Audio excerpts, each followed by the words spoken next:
keadaan badan saya sudah merasa tidak sehat karena satu kena stroke, badan mudah capek, jadi sekarang ini mencari uang, mencari nafkah tidak bisa sampai sore lagi, paling setengah hari pulang.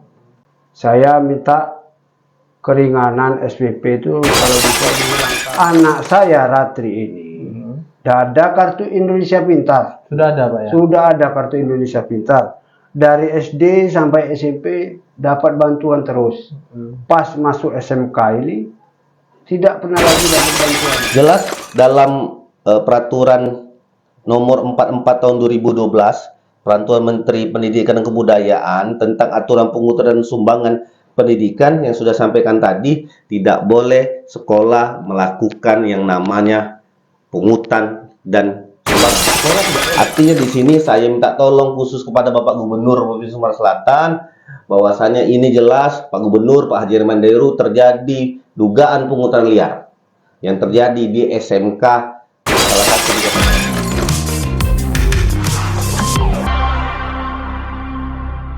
Assalamualaikum warahmatullahi wabarakatuh.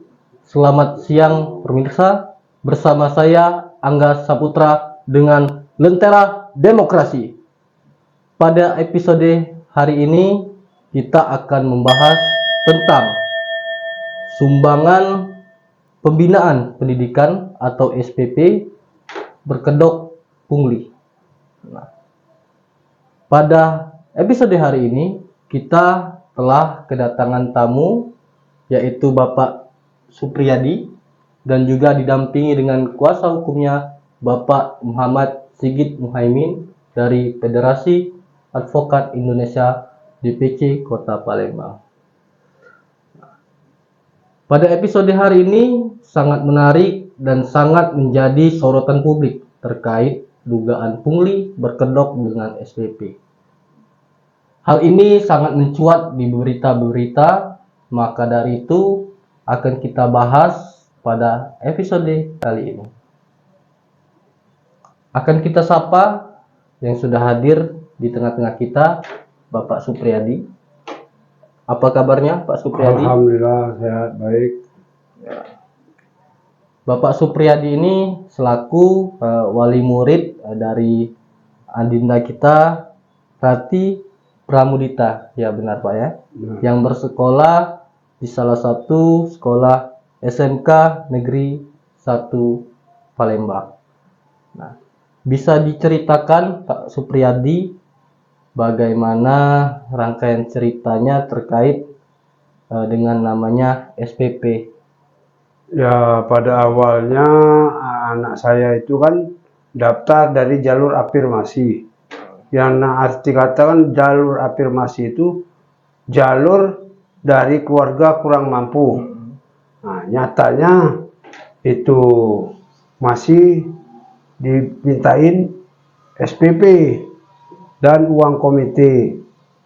Nah, setelah dibahas-bahas, duit uang komite itu dari 2 juta saya sanggupin 500.000.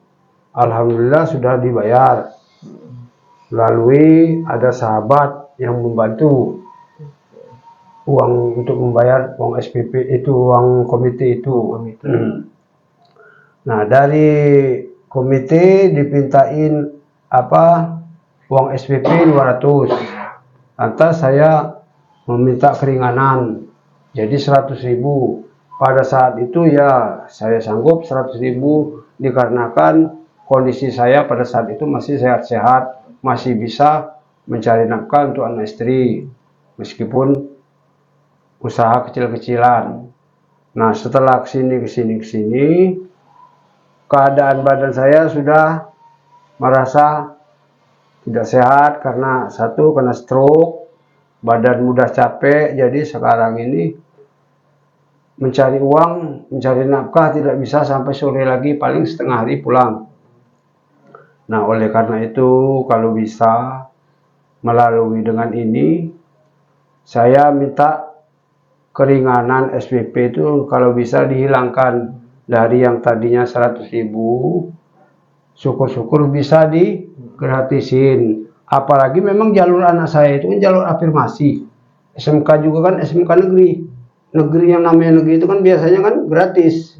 Nah itu, ya sebenarnya sih tidak apa-apa 100.000. Tapi waktu itu, waktu kondisi badan saya sehat, sekarang nah, kondisi badan sudah sakit-sakitan, tangan udah nggak bisa lagi untuk mencari yang ini, yang Di sebelah kiri Pak ya? Ya, Itu sebelah kiri. terkena apa Pak? Stroke. Sakit stroke. Stroke. Nah, jalan seringlah mau jatuh, jadi sekarang seringlah di rumah. Paling bekerja sekarang cuma bantu istri. Itu aja kalau bisa. Nah, dengan adanya ini, saya mohon supaya kalau bisa uang SPP anak saya itu digratisin. Sekian, terima kasih. Ya. Yang Pak Supriyadi ketahui tentang SPP. SPP ini kan sebetulnya sumbangan. Tapi bagaimana mekanisme di sekolah terkait permintaan SPP tersebut? Ya gitulah, pertamanya dipintain, saya minta gratis, nggak bisa. Nah, dipintain 200 1 bulan. Nah, setelah 200 awal mula sanggup. Setelah itu saya minta keringanan, diringanin jadi 100.000. Itu ya pada saat itu ya badan saya kan masih sehat, tidak mengapa kan 100.000 ya, itu tadi harap maklum dengan keadaan badan saya yang sekarang, apalagi yang mencari saya sendiri sekarang ini, mencari untuk anak istri ini. Sekarang keadaan lagi stroke, tangan sebelah kiri, jalan sering jatuh, malah mau jatuh jalan ini, mencari uang tidak bisa sampai sore lagi, sekarang hanya menek istri melayani, apa jepit-jepitin, ngambilin orang kalau mau beli gorengan saya itu, gorengan yang dijual istri saya. Nah, Pak Supriyadi, sekarang ini kan sudah ada namanya program Indonesia Pintar atau sering mendapatkan kartu KIP. Apakah itu tidak digunakan dengan kondisi ekonomi kita yang sekarang ini, Pak Supriyadi, di sekolahan tersebut? Nah, itu yang lebih memberatkan saya. Itu yang lebih saya harapkan. Anak saya Ratri ini ada kartu Indonesia Pintar. Sudah ada Pak ya? Sudah ada kartu Indonesia Pintar. Dari SD sampai SMP dapat bantuan terus. Pas masuk SMK ini tidak pernah lagi dapat bantuan dari kartu KIP ini. Sedangkan teman-temannya semua rata-rata kebanyakan sudah dapat. Nah, pas saya ngutus istri saya, ngurusnya suruh ngurus di sekolahan, jawab pihak sekolah katanya sedang diurus dari kelas 1 sekarang sampai hampir naik kelas 3. SMK belum ada. Maka dari itu saya ke sini. Itu. Oke. Baik, terima kasih itu Pak Supriyadi ya. Kita sapa dulu dari kuasa hukum Pak Supriyadi terkait ya permasalahan hukumnya ya. Bagaimana menyikapi terhadap persoalan ini. Baik, dari Bapak Sigit Muhaimin bisa disampaikan upaya-upaya hukum apa saja yang bisa kita laksanakan terkait permasalahan Pak Supriyadi ini. Bismillahirrahmanirrahim. Terima kasih kepada saudara saya, podcaster kita dari Lentera Demokrasi, Angga Saputra, Sarjana Hukum Magister Hukum. Jadi di sini yang harus kita pahami dan harus kita sama-sama ketahui apa itu arti SPP. Ya, banyak orang melihat SPP itu berupa kewajiban wali murid untuk membayar kepada sekolah bulanan. Oke? Sedangkan itu sudah menjadi program dari pemerintah, wajib belajar sampai SMA. Kalau SD, SMP itu tanggung jawab pemerintah Kota Palembang, pemerintah kota kabupaten lah. Kalau SMA, SMK itu tanggung jawab pemerintah provinsi, Pak. Kalau dia universitas, tanggung jawab pemerintah pusat. Jadi sudah dibuat klaster tanggung jawab pemerintah untuk sekolah anak-anak itu. Karena ini adalah calon pemimpin masa depan. inilah mungkin Bapak ini hari ini rezekinya masih kurang mampu, insya Allah dengan sekolahnya untuk merubah takdir, untuk merubah nasib masa depan dan sebagainya. Di sini sudah dijelaskan bahwa SPP itu singkatan dari sumbangan pembinaan pendidikan. Oke? Nah, kalau dari katanya dulu, kita ambil dari katanya, sumbangan, Pak. Mungkin bisa kita tafsirkan, sumbangan itu artinya suatu permintaan yang bersifat sukarela, yang tanpa ada ikatan, tanpa ada paksaan, tanpa ada intimidasi, benar Pak? Faktanya hari ini beliau ini dipinta berkedok SPP, sedangkan faktanya kami ada di sini surat Pak, izin, surat kwitansi, kopnya, cap suratnya itu dari komite sekolah Pak. Tadi disampaikan oleh klien kami bahwa saya untuk komite sekolah mereka sudah bayar 500.000 untuk 3 tahun Pak ya. Sudah dibayar. Awalnya dipinta 2 juta Pak. Nah, selanjutnya hari ini dipinta SPP, katanya bukan lagi dana komite. Berbeda kan Pak? Faktanya berdasarkan surat yang saya tampilkan di sini, ini masih kop dan bukan kop, cap surat dari stempelnya dari komite sekolah Pak.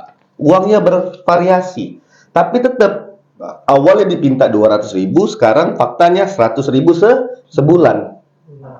Nah, itu berdasarkan Permendikbud nomor 75 tahun 2016 tentang komite sekolah. Memang diperbolehkan Pak, komite sekolah ini melakukan yang namanya sumbangan.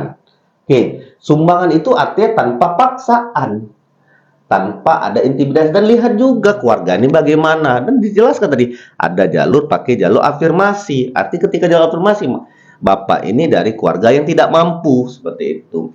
Faktanya yang berdasarkan dokumen yang kita lihat secara sama-sama tadi, ini bukan sumbangan, tapi ini pungutan, dan tidak diperbolehkan ketika dipatok. Pungutan itu ketika ada patok harganya berapa, sampai kapan, dan ditentukan, itu tidak boleh. Tapi namanya sumbangan, kalau tidak ada uang bulan ini ya sudah bulan depan, kan gitu kan Pak. Nah, awalnya beliau ini karena untuk menjaga anaknya biar tetap biar anak tetap fokus sekolah, benar nggak Pak? Nggak diintimidasi oleh oknum-oknum yang ada di sekolah, ya sudah nggak apa-apa. Saya untuk bayar SPP itu dalam pikiran beliau ini SPP itu duit wajib yang harus dibayar Pak, kan begitu. Nah, faktanya setelah uang tersebut itu wajib 100.000 1 bulan, dan hari ini beliau kondisinya lagi stroke Pak, lagi sakit, jadi nggak bisa lagi. Di mana lagi mau uang, mau ke kantor sini aja lagi pusing beliau, benar Pak? Tadi curhat sama, minjem duit sama kawan Pak, 100.000 minjem nah, untuk bisa ke kantor sini untuk mengeluhkan sesuatu. Artinya di sini saya minta tolong khusus kepada Bapak Gubernur Provinsi Sumatera Selatan, bahwasanya ini jelas Pak Gubernur, Pak Haji Irman Dairu, terjadi dugaan pungutan liar yang terjadi di SMK salah satu di Kota Palembang. Nah, jelas tadi, artinya kami minta usut tuntas, dan klien kami ini mohon tidak ada permasalahan pembayaran, karena jelas jalurnya jalur afirmasi, tidak mampu. Selanjutnya, jelas dalam peraturan nomor 44 tahun 2012, Peraturan Menteri Pendidikan dan Kebudayaan tentang aturan pungutan dan sumbangan pendidikan yang sudah sampaikan tadi, tidak boleh sekolah melakukan yang namanya pungutan dan sumbangan. Sekolah tidak boleh Pak. Nah, sekarang diambil celah pakai peraturan menteri tadi tentang komite. Tapi komite diperbolehkan asalkan suka rela. Hari ini beliau keberatan.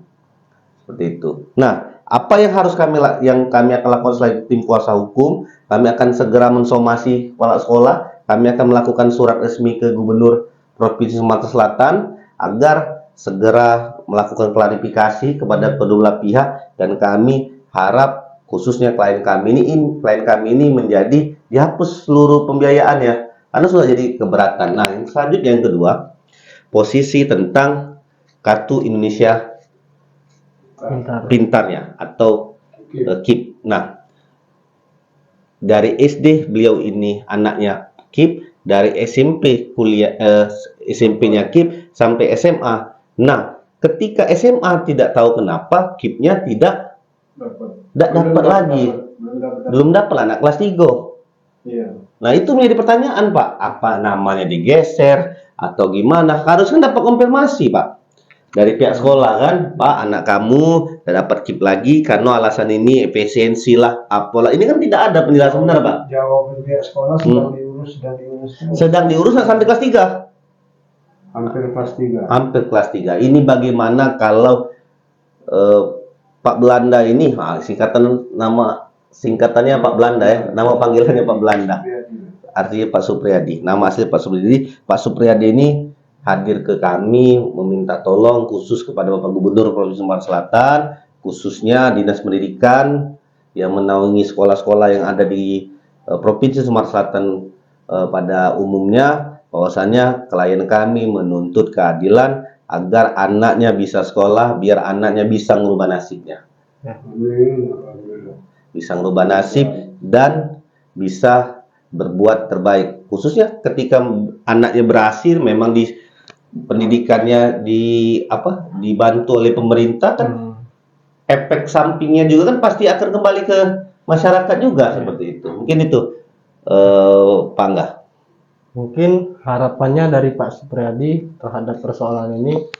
Harapannya dengan persoalan ini semoga kalau bisa dibantu ya tolong dibantu, dan saya juga mohon minta bantu kalau bisa jangan sampai anak saya kalau ini jadi viral nanti takut anak saya diintimidasi di sekolah. Itu permintaan saya. Terima kasih. Wassalamualaikum warahmatullahi wabarakatuh. Waalaikumsalam. Terakhir, pada Pak Sigit, bagaimana menyikapi apabila anak dari Pak Supriyadi ini agar tidak diintimidasi di pihak kesekolahan karena menyuarakan aspirasi dari Bapak Supriyadi? Kita apresiasi dulu kepada Pak Supriyadi, mungkin satu-satunya wali murid yang berani bersuara dari ribuan wali murid yang hanya diam, takut karena anaknya lagi sekolah.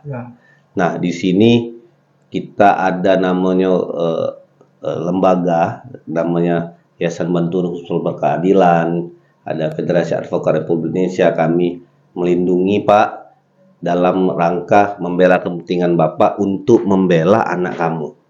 Nah, itu artinya kalau posisi nanti ada dari pihak sekolah tersinggung mungkin dengan podcast kita ini, tolong sampaikan sama kami akan langsung mendatangi, berkomunikasi. Ini keterbukaan informasi dan kebebasan menyampaikan pendapat di muka umum hari ini dilindungi oleh undang-undang, Pak.